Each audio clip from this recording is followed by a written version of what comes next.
नमस्कार साथियों, स्वागत है आपका एक ही कैंपस पर। दोस्तों, हम चौहान राजवंश पढ़ रहे थे, उसमें शाकंभरी और अजमेर के चौहान हम पढ़ चुके। उसके बाद हमने नाडोल के चौहानों को भी देखा।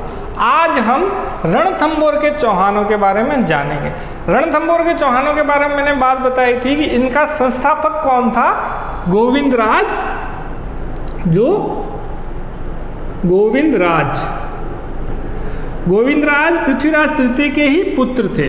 अब इनको जो है कुतुबुद्दीन ऐबक ने रणथंभौर भेज दिया था। वहाँ यह चौहानों की रणथंभौर शाखा का स्थापना करते हैं। तो चौहानों की रणथंभौर शाखा के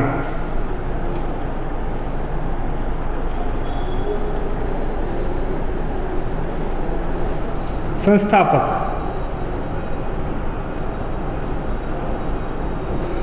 चौहानों की रणथंभौर शाखा के संस्थापक, इनको यहां पर किसने भेजा था? कुतुबुद्दीन ऐबक ने। कुतुबुद्दीन ऐबक जो था यह मोहम्मद गौरी का एक गुलाम था और कुतुबुद्दीन ऐबक ने ही गुलाम राजवंश की नींव रखी थी दिल्ली में। गुलाम राजवंश की नींव रखी थी दिल्ली में। ठीक है। अब दोस्तों, गोविंदराज के बाद में जो प्रमुख अगला शासक आता है वो आता है अपना जय सिम्हा। और जय सिम्हा का बेटा जो हुआ था वो हुआ था हमीरदेव चौहान।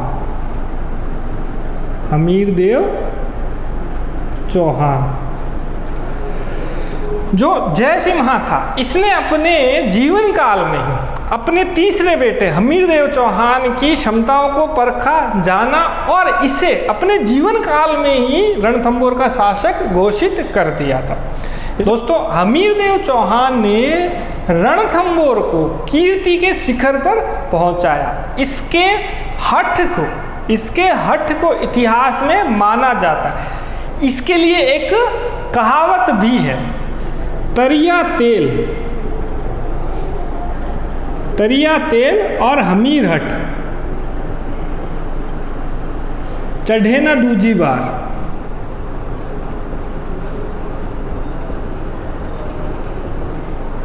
तरिया तेल और हमीर हट, चढ़े न दूजी बार। मतलब एक बार अगर तेल फैल गया तो उसे वापस इकट्ठा करना, और एक बार हमीर ने कुछ ठान लिया तो उसे बदलना नामुमकिन है। या इसमें वो सलमान खान की पिक्चर का डायलॉग आता है ना, एक बार जो मैंने कमिटमेंट कर दी तो फिर मैं अपने आप की भी नहीं सुनता। तो हमीर का हठ इतिहास में इसीलिए बहुत फेमस है। इसने जो एक बार ठान लिया यह उससे कभी पलटता नहीं। दोस्तों, हमीर हठ का एक उदाहरण, एक बार क्या हुआ, दिल्ली के सुल्तान अलाउद्दीन खिलजी के दो विद्रोही सेनापतियों ने हमीर के यहाँ पे आश्रय लिया था। अलाउद्दीन खिलजी ने फिर अपना एक पत्र लिखकर हमीर को उन्हें लौटाने के लिए बोला, लेकिन हमीर ने उसको यह जवाब दिया कि एक बार इसने किसी को अपने यहाँ आश्रय दे दिया तो वह मरते दम तक उनको कभी नहीं छोड़ेगा। तो हमीर ने इसके बाद में अलाउद्दीन खिलजी से एक युद्ध भी लड़ा, लेकिन उन विद्रोहियों को उसने कभी अलाउद्दीन खिलजी को नहीं सौंपा था। तो इतिहास में हमीर का हठ बड़ा प्रसिद्ध है। अब दोस्तों, हमीरदेव चौहान जो है इसके बारे में हम थोड़ा पढ़ते हैं। हमीरदेव चौहान के जो पिता थे वो थे जय सिम्हा। पिता कौन थे? जय सिम्हा। और इनकी माता जी का नाम था हीरा देवी।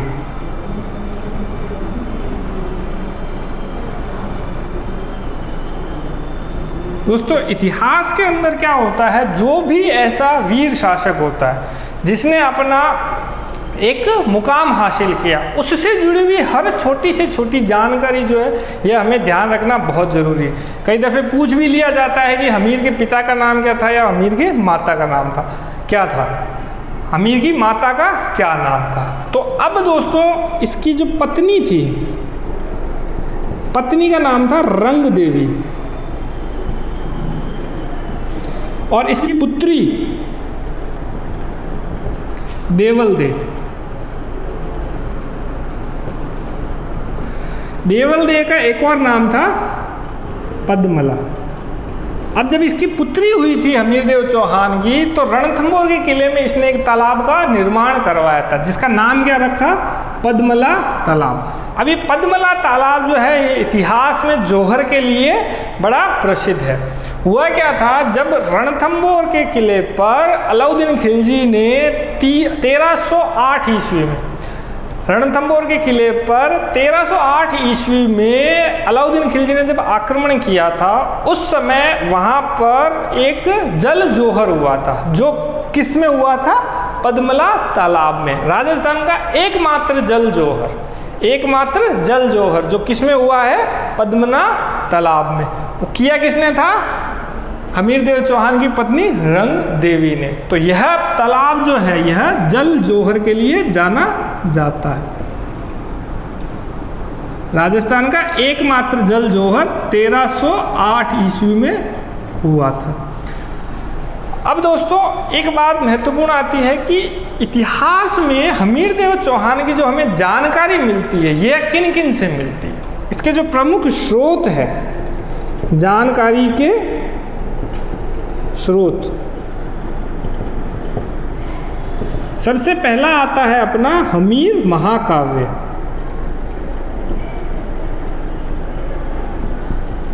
हमीर महाकाव्य था, इसकी रचना की थी नयनचंद्र सूरी ने, नयनचंद्र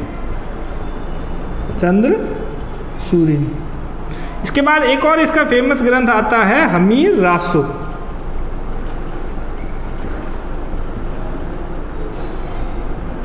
दोस्तों हमीर रासो जो है वो एक ग्रंथ नहीं है, दो ग्रंथ है। तो दो अलग अलग लेखकों ने इसको लिखा है। एक तो है सारंगधर और दूसरा है अपना जोधराज। ठीक है, ये दोनों अलग अलग व्यक्ति है, दोनों ने ही हमीर रासो लिखा है। पहले लिखा था सारंगधर ने, फिर कुछ समय बाद जोधराज ने भी लिखा था। और इसके बाद तीसरा जो आता है, तीसरा जैसे मैंने अभी बताया था हमीर हट, यह भी इतिहास में बड़ा फेमस ग्रंथ है हमीर हट। इसकी जो रचना की थी चंद्रशेखर ने की थी, चंद्रशेखर ने। अब दोस्तों इतिहास में पहले हमने एक राजशेखर नाम के व्यक्ति के बारे में पढ़ा था, राजशेखर।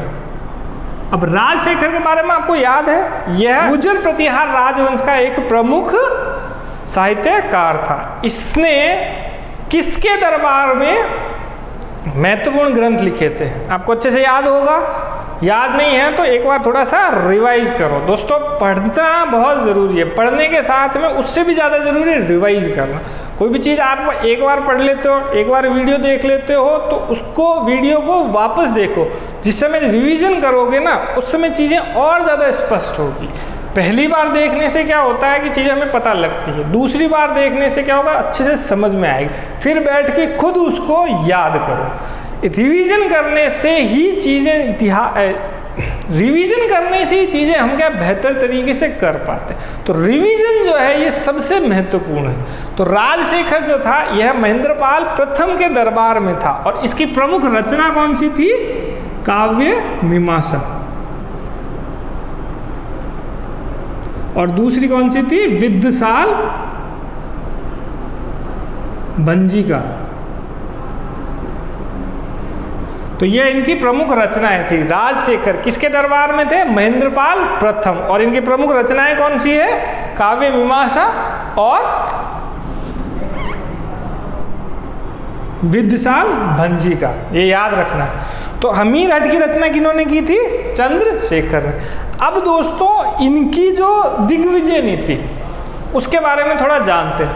हमीर ने क्या है, पृथ्वीराज चौहान के जैसे ही दिग्विजय नीति की घोषणा की थी। दिग्विजय नीति की घोषणा करने के हमीरदेव चौहान एक महत्वाकांक्षी शासक था। इन्होंने क्या है अपने साम्राज्य विस्तार के लिए दिग्विजय नीति की घोषणा की थी।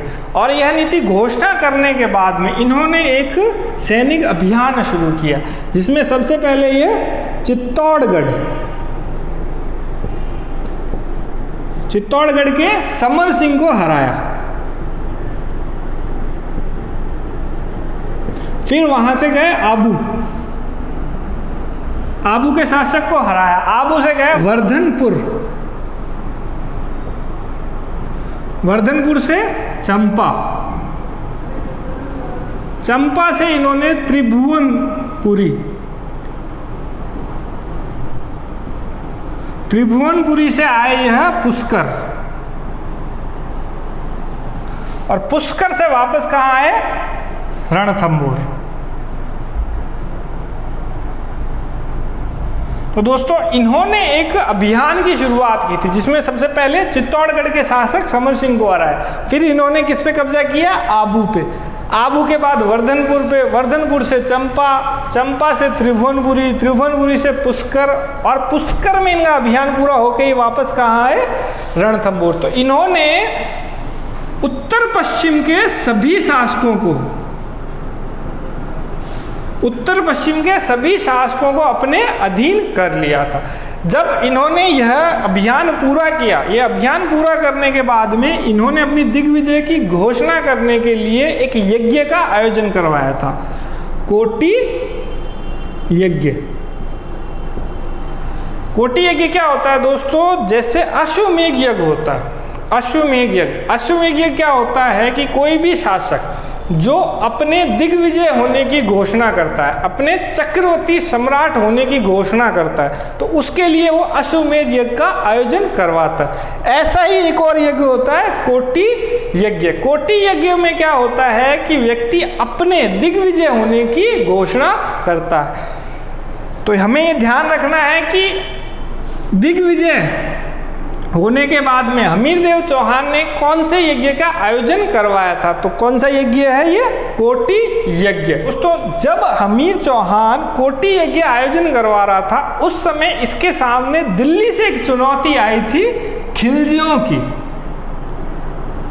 खिलजी राजवंश, दिल्ली के सुल्तान की इसके सामने चुनौती आई थी। अब देखते हैं दिल्ली के सुल्तानों के सामने इसने, अब देखते हैं कि दिल्ली के सुल्तानों से हमीरदेव चौहान ने कैसे टक्कर ली थी। दोस्तों मैंने आपको पहले बताया है कि 1206 ईस्वी में दिल्ली सल्तनत की नींव रखी गई थी।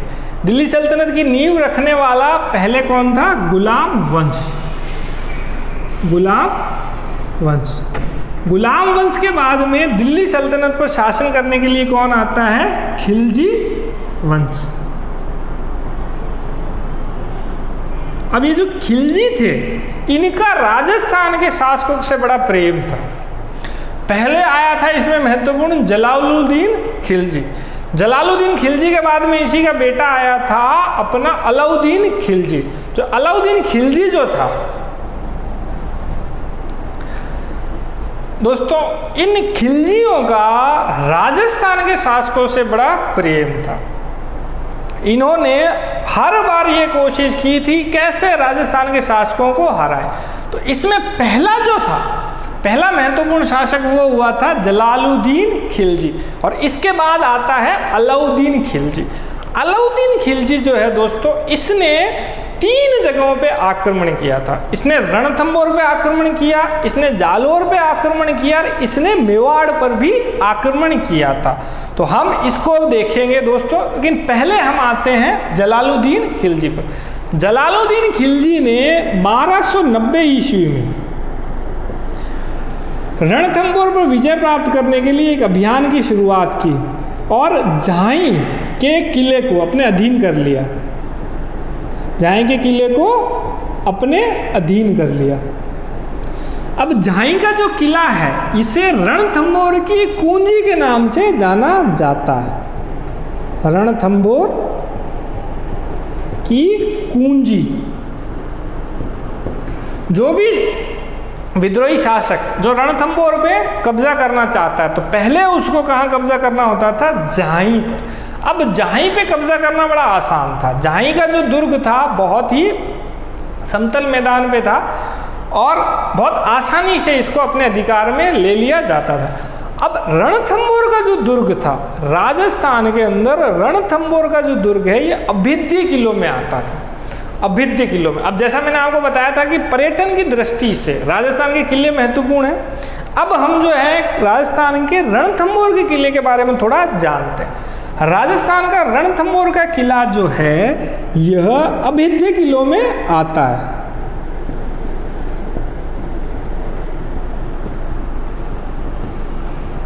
रणथंभौर का किला जो है यह एक ऊंचे शिखर पर स्थित है, लेकिन इसके आसपास 7 विषम आकार की पहाड़ियां स्थित है। रणथंभौर के किले के लिए कथन प्रचलित है, बाकी सब दुर्ग तो नंगे हैं, सिर्फ यह दुर्ग बख्तरबंद है। दोस्तों ये कथन जो है, बाकी सब दुर्ग नंगे हैं, सिर्फ यह दुर्ग बख्तरबंद है, यह कथन है अबुल फजल का। अबुल फजल का। अबुल फजल जो थे यह अकबर के एक प्रमुख इतिहासकार थे। इन्होंने एक पुस्तक लिखी है आयन अकबरी, आयन अकबरी, जिसमें इन्होंने एक कथन लिखा था कि अन्य सब दुर्ग तो नंगे हैं, केवल यह दुर्ग बख्तरबंद है। बख्तर का मतलब ये होता है दोस्तों एक सुरक्षा का कवच या एक सुरक्षा की लेयर। जैसे सैनिक पुराने समय में जो लड़ाई लड़ने जाते थे तो एक लोहे का कवच पहनते थे, पूरे शरीर को ढक लेता था, सर पे हेलमेट लगा लेते थे, तो यह क्या कहलाता था? बख्तर कहलाता था। तो ये रणथंभौर का किला जो है यह है एक पहाड़ी पे स्थित, और इसके चारों ओर 7 विषम आकार की पहाड़ियाँ स्थित है। इसके चारों ओर 7 विषम आकार की पहाड़ियाँ स्थित है जो इसको सुरक्षा देती है, और इस किले तक जो रास्ता पहुंचता है वो बहुत ही सकड़ी घुमावदार घाटियों से होकर जाता है। तो इस किले को वास्तव में जीतना बहुत मुश्किल है। तो इस किले को वास्तव में अधिकार में लेना बहुत मुश्किल है, क्योंकि एक तो ये पहले दिखाई नहीं देता, इसके चारों ओर पहाड़ियाँ ही पहाड़ियाँ, दूसरा यहाँ पहुँचने का जो रास्ता है वो बहुत ज़्यादा घुमावदार है, और साथ ही साथ में बहुत संकड़े रास्ते हैं, संकड़ी घाटियाँ हैं। तो इसीलिए इसको क्या कहते हैं कि ये बख्तरबंद किला है। अब इस किले के अंदर जो महत्वपूर्ण स्थल है, जैसे अब इस किले के अंदर कुछ महत्वपूर्ण चीज़ें हैं जो हमें ध्यान रखनी है। जैसे एक है पद्मला तालाब, दूसरा आता है 30 खंभों की छतरी,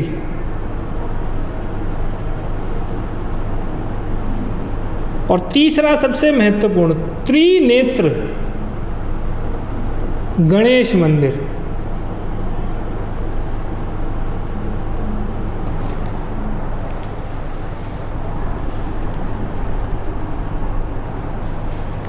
तीसरा है त्रिनेत्र गणेश मंदिर। दोस्तों ये त्रिनेत्र गणेश मंदिर जो है यह बहुत फेमस है। यहाँ पर जो गणेश जी है उनका केवल मुख मात्र है और यह 3 आंखों वाला है, त्रिनेत्र। तो यह बड़ा फेमस मंदिर, और गणेश चतुर्थी को यहाँ बहुत बड़ा मेला लगता है। यह कहाँ स्थित है? रणथंभौर के दुर्ग में। तो यह परीक्षा की दृष्टि से आपका बहुत महत्वपूर्ण है कि त्रिनेत्र गणेश जी का मंदिर कहाँ पाया जाता है, और यहाँ पर देश का सबसे प्राचीन गणेश जी का मेला भी लगता है। देश का सबसे प्राचीन मेला गणेश जी का लगता है, और यहाँ पर देश का अब दोस्तों रणथंभौर का किला यह 7 पहाड़ियों से घिरा है, और यहाँ पर पहुँचने के रास्ते घुमावदार और संकीर्ण घाटियों से होकर निकलते हैं। इस मंदिर के अंदर, इस दुर्ग के अंदर पद्मला तालाब है, 32 खंभों की छतरी है, जिसका निर्माण किसने करवाया है? हमीरदेव चौहान ने, अपनी पिता के जय सिम्हा की याद में। इसके बाद त्रिनेत्र गणेश मंदिर, जहाँ गणेश जी का केवल मुख मात्र है और 3 आंखों का पाई जाती है, और 3 आंखें पाई जाती है। तो त्रिनेत्र गणेश जी का मंदिर है, जहाँ गणेश चतुर्थी को हर वर्ष मेला लगता है। अब दोस्तों साथ ही साथ एक रानी महल भी है और एक हमीर की कचहरी ये भी है। तो दोस्तों रणथंभौर का किला स्पष्ट है। अब दोस्तों जलालुद्दीन खिलजी ने 1290 ईस्वी में अपने जाहिं के किले को अपने अधीन कर लिया। अब जाहिं का किला जब अधीन कर लिया था उसने, तो उसका साहस बहुत बढ़ गया था। उसने अपना अगला डेरा कहाँ डाल दिया? रणथंभौर के किले के बाहर। अब रणथंभौर के किले के बाहर वो लगभग से 7-8 महीने था। 7-8 महीने में वो कुल मिला के वहाँ तंग आ गया था। क्यों? क्योंकि किले को अपने अधीन करना, राजस्थान का अभेद्य किला माना जाता है, तो उसको अपने अधीन करना आसान नहीं था। तो अंत में जलालुद्दीन खुद ही हार जाता है, अपना डेरा वहाँ से उठा लेता है। लेकिन जब ये जाता है तब ये एक कथन कहता है अपने सेना नायक को कि ऐसे 10 दुर्गों को मैं मुसलमान के एक बाल के बराबर भी नहीं मानता।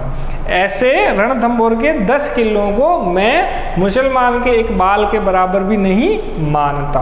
तो दोस्तों यह जलालुद्दीन खिलजी, यह खिलजी वंश का शासक था। अब इसके बाद अगला जो शासक आता है अलाउद्दीन खिलजी, उसके साथ में जो भयंकर युद्ध हुआ था। अब दोस्तों होता क्या है कि जो हमीरदेव चौहान था यह एक महत्वाकांक्षी शासक था और अलाउद्दीन खिलजी एक साम्राज्यवादी शासक था।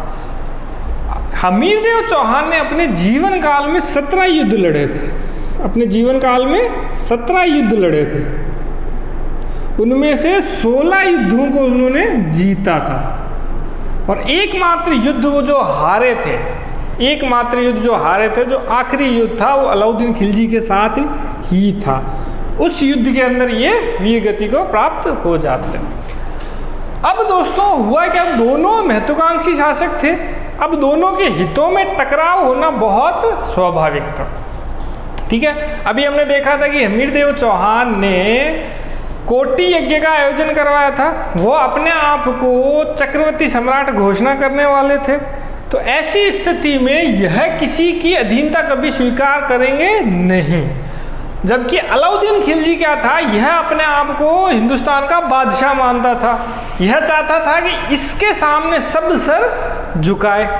अब ऐसी स्थिति में हमीरदेव चौहान किसी के सामने झुकने को तैयार नहीं और अलाउद्दीन खिलजी सबको झुकाना चाहता है। तो दोनों के हितों में टकराव होना एकदम स्वाभाविक हो जाता है। तो दोनों के हितों में टकराव होना एकदम स्वाभाविक हो जाता है। तो अब दोनों के मध्य होगा क्या, युद्ध होगा। अब युद्ध के पहले कारण देखते हैं। युद्ध के पहले कारण, सबसे पहला दोनों महत्वाकांक्षी थे।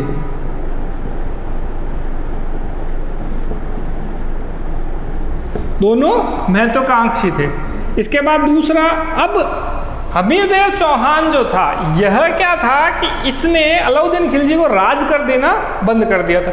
यह खुद चक्रवर्ती सम्राट बनने वाला, यह किसी को राजगर क्यों दे। राजगर क्या होता है कि एक छोटा शासक एक बड़े शासक को अपनी सुरक्षा के लिए कुछ पैसे देता है या कुछ कर देता है। एक बड़ा शासक जो होता है वह छोटे शासक के राज्य को अपने राज्य में ना मिलाए, इसलिए उसे क्या कहता है कि तुम मेरे अधीन रहो लेकिन मुझे कुछ न कुछ देते रहो। तो उसी चीज को अपन क्या बोलते हैं, राजकर। तो हमीर चौहान ने क्या किया, राजकर देना बंद कर दिया। हमीर ने राजकर देना बंद कर दिया।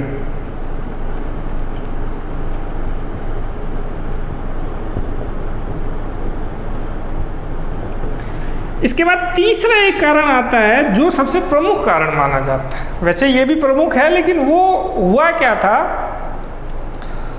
कि अलाउद्दीन खिलजी 1990 के बाद में गुजरात के अभियान पे था।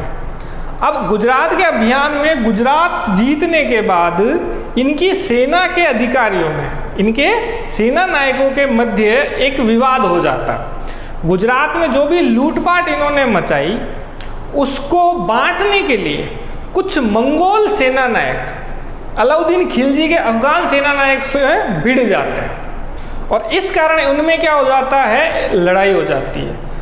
तो दो व्यक्ति, एक तो मोहम्मद शाह और एक इसका भाई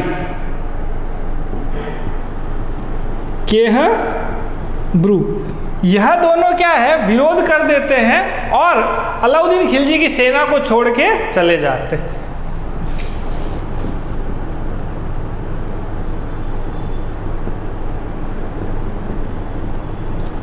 फिर विद्रोह के बाद में यह हमीरदेव चौहान के पास आश्रय मांगने के लिए चले जाना और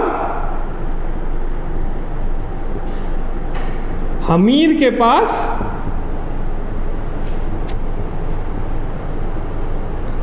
आश्रय मांगने चले जाना।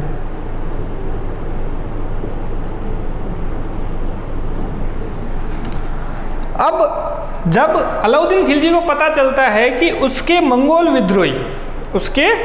विद्रोही हमीरदेव चौहान के पास चले गए हैं, तो अलाउद्दीन खिलजी हमीर को पत्र लिखता है और इन दोनों विद्रोहियों मोहम्मद शाह और केहबरू को छोड़ने के लिए बोलता है, या मोहम्मद शाह केहबरू को अलाउद्दीन खिलजी को सौंपने के लिए बोलता है। हमीर चौहान जो था यह एक सच्चा राजपूत था, जिनकी परंपरा रही है कि कोई इनसे अगर मदद मांगता है तो यह उसकी मरने तक अपने प्राणों की अंतिम सांस तक उसकी मदद करते हैं। तो हमीर इसी परंपरा पर कायम था। इसने क्या किया, अलाउद्दीन खिलजी को एक रूखा सा उत्तर दे के मना कर दिया। इसकी वजह से अलाउद्दीन खिलजी को गुस्सा आ गया। अब पहले ही उसको राजगर नहीं मिल रहा था, साथ ही साथ चौहान और खिलजी दोनों के मध्य महत्वाकांक्षाओं की टक्कर हो रही थी। दोस्तों, कई जगहों पर एक और उल्लेख मिलता है। यह जो मोहम्मद शाह था यह अलाउद्दीन खिलजी के दरबार में सेवाएं देता था। अब अलाउद्दीन खिलजी की एक मराठा बेगम थी चिमना, मराठा बेगम चिमना। अब मोहम्मद शाह और चिमना को आपस में प्रेम हो जाता और दोनों अलाउद्दीन खिलजी को मारने का प्लान बनाने में लग जाते हैं। इस बात की खबर किसको लग जाती है, अलाउद्दीन खिलजी को।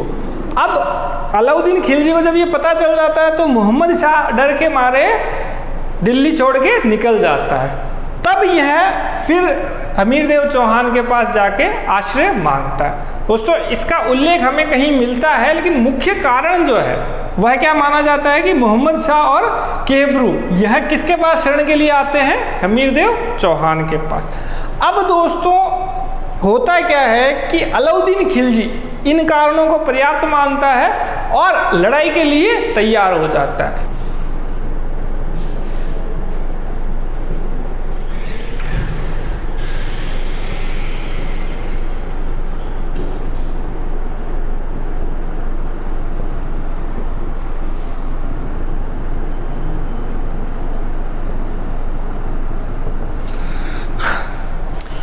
दोस्तों, 1299 ईस्वी में उलुग खां और नुसरत खां की नेतृत्व में एक सेना जाही दुर्ग जो है, इसे क्या कहते हैं, रणथंभौर की कुंजी,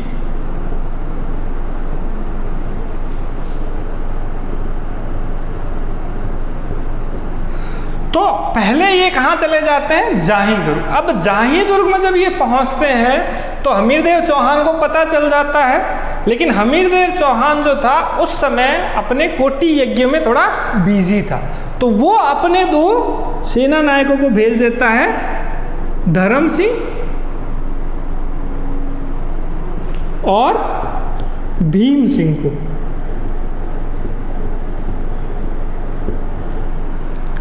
धर्म सिंह और भीम सिंह जो होते हैं बड़ी बहादुरी से उलुग खां और नुसरत खां की सेना के साथ में लड़ते हैं। अब होता क्या है कि इस लड़ाई के अंदर नुसरत खां तो क्या है, मारा जाता है, नुसरत खां क्या जाता है, मारा जाता है, और भीम सिंह लड़ते लड़ते क्या हो जाता है, शहीद हो जाता है। जबकि धर्म सिंह जो है अपनी जान बचाकर चला जाता है रणथंभौर हमीर के पास। अब हमीर को इस बात से गुस्सा आ जाता है और हमीर धर्म सिंह को क्या कर देता है, अंधा कर देता है। हमीर धर्म सिंह को क्या कर देता है, अंधा कर देता है। अब इस स्थिति की कि उलुग खां तो सेना का नेतृत्व कर रहा है जबकि नुसरत खां मारा जा चुका। अब इस स्थिति में जब अलाउद्दीन खिलजी को पता चलता है दिल्ली में, तो वो एक और बड़ी सेना लेकर रणथंभौर की तरफ वह भी कूच कर देता है। दोस्तों, अलाउद्दीन खिलजी अब एक बहुत बड़ी सेना लेकर अपना डेरा डाल देता है रणथंभौर किले के बाहर। अब रणथंभौर किले के बाहर लगभग 1 वर्ष लगभग 1 वर्ष तक डेरा लगाए रहता है।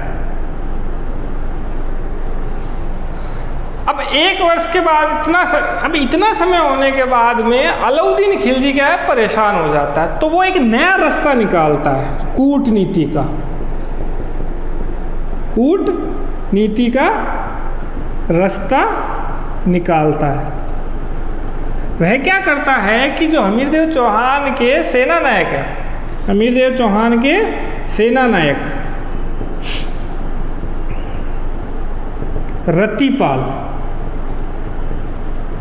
रत्तीपाल को अलाउद्दीन खिलजी एक संदेश भिजवाता है, जिसमें क्या कहता है कि यदि तुम किले के गुप्त मार्ग मुझे बता दोगे, यदि तुम मुझे किले के गुप्त मार्ग बता दोगे तो रणथंभौर का किला, अमीर को मारने के बाद में रणथंभौर का किला मैं तुम्हें सौंप दूंगा। अब रत्तीपाल जो था यह आ जाता है लालच में और अपना पाला बदल लेता है। पाल क्या कर लेता है, अपना पाला बदल लेता है। यह अपने साथ कर लेता है रणमल को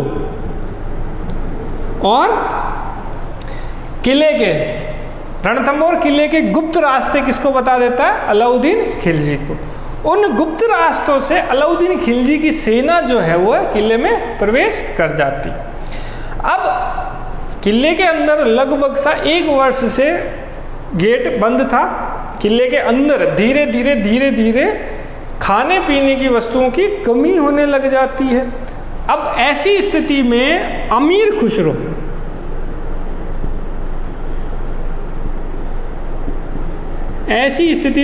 खुसरो ने एक बात लिखी थी कि किले के अंदर अनाज पानी की इतनी कमी हो जाती है कि सोने के 2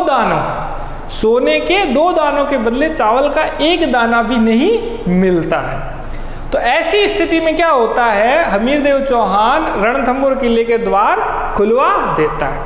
अब जब द्वार खुलवा देता है तब क्या होता है कि अपना हमीरदेव चौहान तो केसरिया धारण करके युद्ध में कूद पड़ता है। केसरिया धारण करके युद्ध में कूद पड़ता है और की रानी जो रंग देवी होती है वह क्या कर लेती है, जौहर कर लेती है।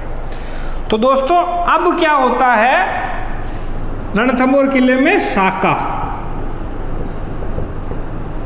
क्या होता है, केसरिया और जौहर, केसरिया और जौहर को सम्मिलित रूप से अपन क्या बोलते हैं, साका। अब राजपूती शासक जब परिस्थिति ऐसी देखता है कि अब किसी भी स्थिति के अंदर वो युद्ध जीत नहीं सकता, तो वो सर पर केसरिया पगड़ी धारण कर लेता है और युद्ध में कूद पड़ता है अपने प्राण न्योछावर करने के लिए। तो हमीरदेव चौहान को जब ऐसा लगा कि अब स्थिति किसी भी रूप में हमारे पक्ष में नहीं हो सकती, तो वह सर पे अपने केसरिया धारण कर लेता है और युद्ध में कूद पड़ता है। उसके बाद वह वीरगति को प्राप्त हो जाता है। अब उसकी रानी जो अपना सतीत्व रक्षा करने के लिए, जो अपना सतीत्व की रक्षा करने के लिए अपने प्राणों को अग्नि में समर्पित कर देती है, तब उसे क्या कहते हैं अपन, जौहर। तो केसरिया और जौहर को सम्मिलित रूप से अपन क्या कहते हैं, साका। अब एक महत्वपूर्ण बात आपको याद हो तो मैंने पहले भी बताई थी कि रणथंभौर किले में एकमात्र जल जौहर हुआ है। रणथंभौर किले में एकमात्र जल जौहर हुआ है।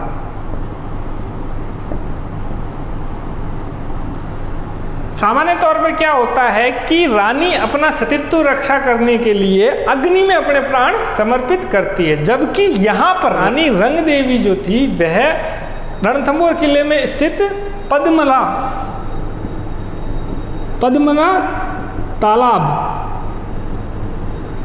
तालाब में कूदकर अपने जीवन को समाप्त कर लेती है। तो राजस्थान के अंदर एकमात्र जल जौहर, सवाल पूछा जा सकता है कि राजस्थान में एकमात्र जल जौहर कहाँ हुआ है, तो रणथंभौर के किले में हुआ है। किसने किया है, तो रानी रंग देवी ने किया है।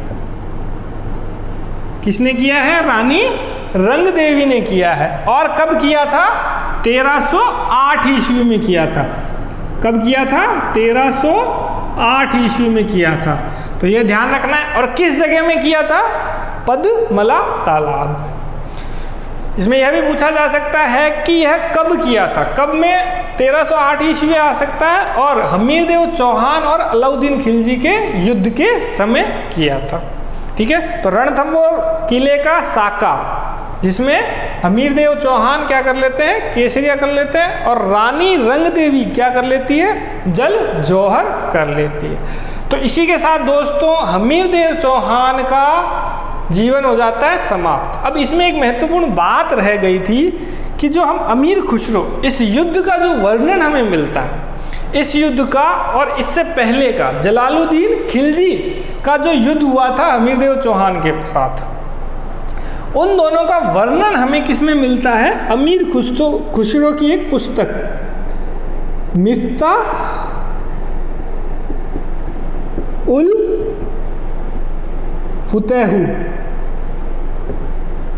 मिफ्ताह उल फुतहू, यह पुस्तक बहुत महत्वपूर्ण है। इस पे सवाल पूछा जा सकता है कि अमीर खुसरो की एक महत्वपूर्ण रचना का नाम बताइए।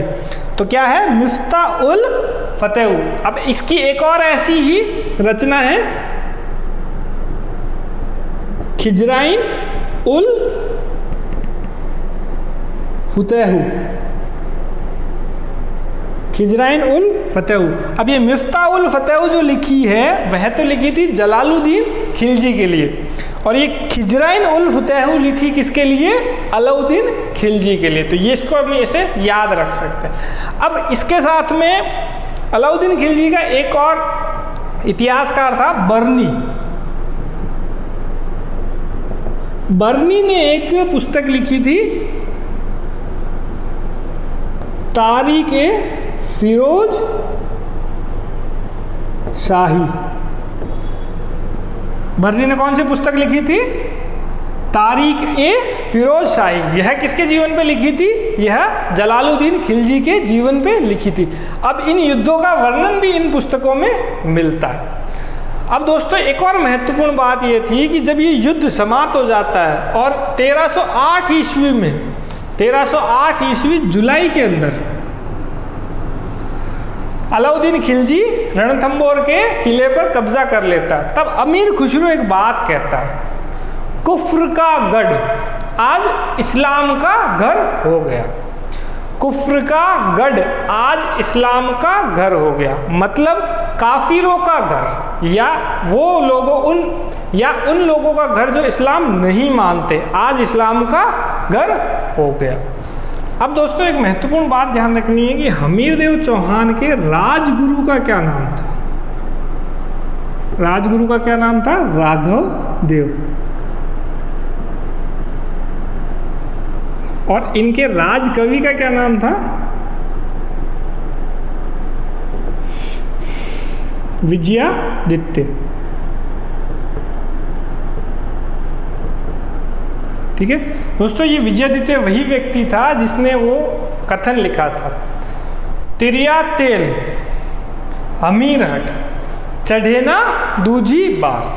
मैंने क्या बताया था कि हमीर का जो हट है वो एक बार किसी चीज़ को ठान लेता है तो उसे कभी नहीं छोड़ता। हुआ क्या है कि हमीरदेव चौहान ने दो विद्रोही, अलाउद्दीन खिलजी के दो विद्रोहियों को अपने यहाँ शरण दी और अपने प्राणों के अंतिम सांस तक उनकी रक्षा की। मोहम्मद शाह और किहब्रू, इनकी अपने प्राणों की अंतिम सांस तक इन दोनों की रक्षा की थी।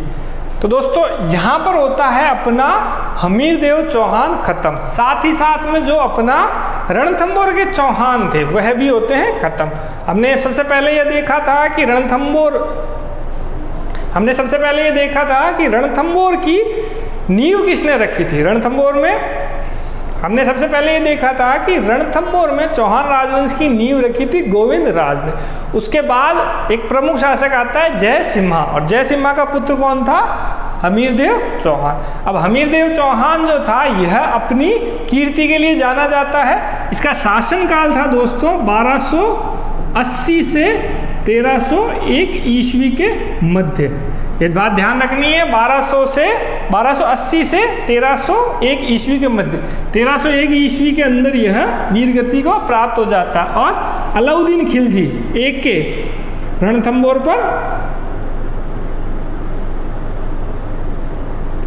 पर अधिकार कर लेता है।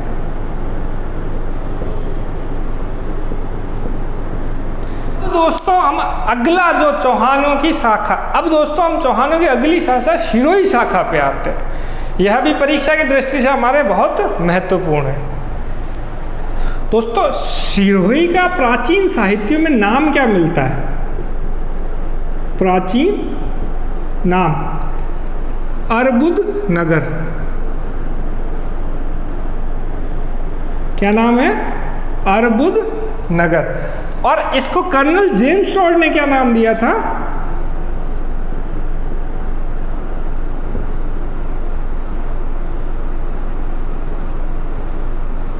शिवपुरी। कर्नल जेम्स टॉड ने सिरोही का प्राचीन नाम क्या बताया? शिवपुरी। अब दोस्तों सिरोही के अंदर जो शासन की शुरुआत करने वाले थे वह थे परमार राजवंश। परमार राजवंश। अब परमार राजवंश ने अपनी राजधानी कहाँ बनाई थी? चंद्रवती। परमार शासकों ने एक दुर्ग का निर्माण करवाया था, अचलगढ़ दुर्ग। दोस्तों ये महत्वपूर्ण है, ये ध्यान रखना है कि किस शासकों ने अचलगढ़ दुर्ग का निर्माण करवाया था? परमार शासक। अचलगढ़ दोस्तों एक राजस्थान का, अचलगढ़ दोस्तों राजस्थान का एक हिल स्टेशन है जो माउंट आबू के पास है। दोस्तों अब लूम्बा चौहान करके एक व्यक्ति था, लूम्बा चौहान, जो 1311 ईस्वी में 1311 ईस्वी में परमारों से चंद्रवती छीनकर चौहान राजवंश की नींव रखता है। चंद्रवती परमारों से छीनकर वहां पर चौहान राजवंश की नींव रखता है।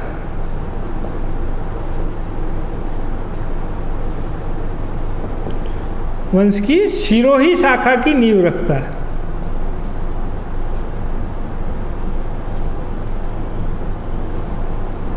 नींव रखता है। तो लूम्बा चौहान कौन हुआ? सिरोही के चौहान राजवंश का संस्थापक लूम्बा चौहान। अब यहाँ का अगला प्रमुख शासक जो है वो कौन आता है? अपना भीम। अब यहाँ का प्रमुख शासक कौन आता है? अपना शिवभान। दोस्तों यह जो सिरोही, दोस्तों सिरोही के जो चौहान हैं यह अपने नाम के आगे क्या लगाते हैं? देवड़ा। ठीक है, मतलब लूम्बा देवड़ा। या इसका अगला शासक कौन आएगा? शिवभान देवड़ा। दोस्तों जो सिरोही नगर है इसकी स्थापना कैसे हुई? जो ये आबू का प्रदेश था, चंद्रवती थी, यह राजस्थान के पश्चिमी भाग में स्थित थी। अब यहाँ से क्या है, अरबों का आक्रमण लगातार होते रहे थे। तो इनका चौहान राजवंश का शासक शिवभान देवड़ा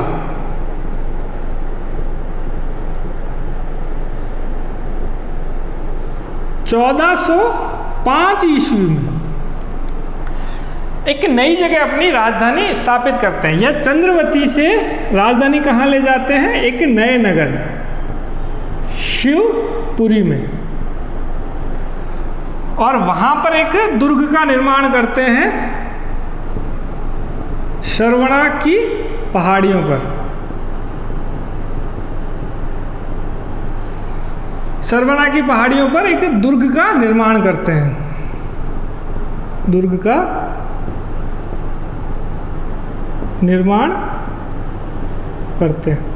तो दोस्तों शिवभान देवड़ा 1405 ईस्वी में मुस्लिम आक्रमणकारियों से अपने राज्य की रक्षा के लिए अपनी राजधानी जो है वह चंद्रवती से कहाँ ले आता है? शिवपुरी।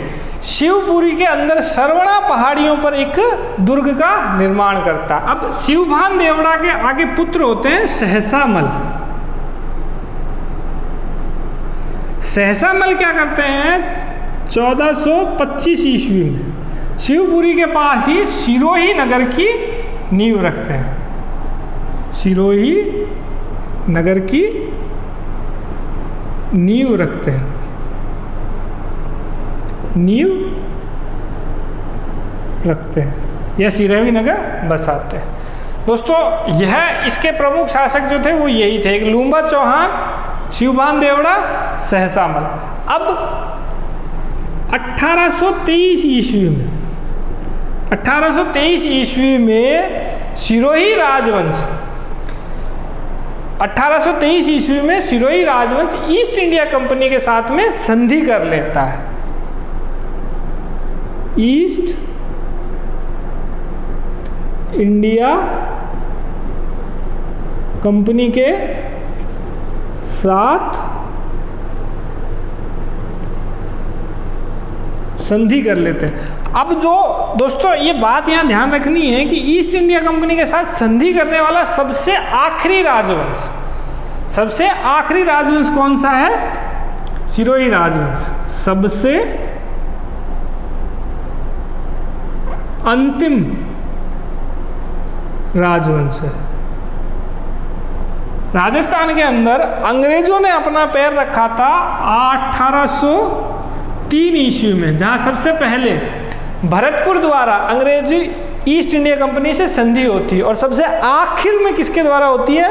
1823 में सिरोही के चौहान राजवंश के द्वारा। तो ये ध्यान रखना है, सबसे आखिर के अंदर अंग्रेजों से संधि कौन करता है? 1823 में सिरोही राजवंश। अब दोस्तों एक और महत्वपूर्ण बात ध्यान रखनी है कि जो सिरोही है इसका भारत में जो विलय हुआ है, सिरोही का राजस्थान में जो विलय हुआ है वो 2 चरणों में हुआ। सिरोही का राजस्थान के अंदर विलय, सिरोही का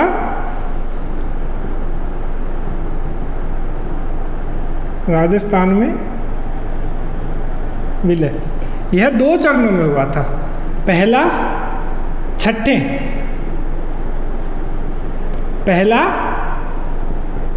छठे चरण में राजस्थान का जो एकीकरण हुआ है यह कुल 7 चरणों में हुआ है। और सिरोही रजवाड़े का राजस्थान के अंदर विलय जो हुआ है वो 6ठे चरण में हुआ था, पहले 26 जनवरी 1950 को। इसमें सिरोही में से आबू दिलवाड़ा का विलय नहीं हुआ था। यह माइनस का मतलब क्या है कि सिरोही में से आबू दिलवाड़ा को छोड़कर, आबू दिलवाड़ा का विलय किसके साथ हो गया था? गुजरात के साथ। अब 7वां चरण जो हुआ, जिसमें अपना संपूर्ण राजस्थान एक इकाई बनके तैयार हो गया था, जो वर्तमान राजस्थान है, यह कब बना था? 1 नवंबर 1956।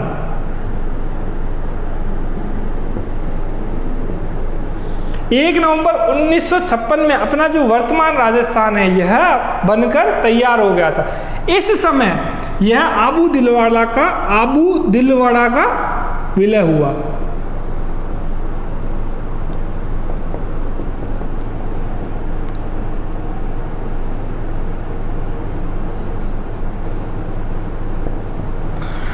तो दोस्तों सिरोही का विलय राजस्थान में कैसे हुआ था? 6ठे चरण में, जब सिरोही का पूरा क्षेत्र आबू दिलवाड़ा को छोड़कर, और इसके बाद 7वें चरण में 1 नवंबर 1956 में आबू दिलवाड़ा का पूरा विलय हुआ था।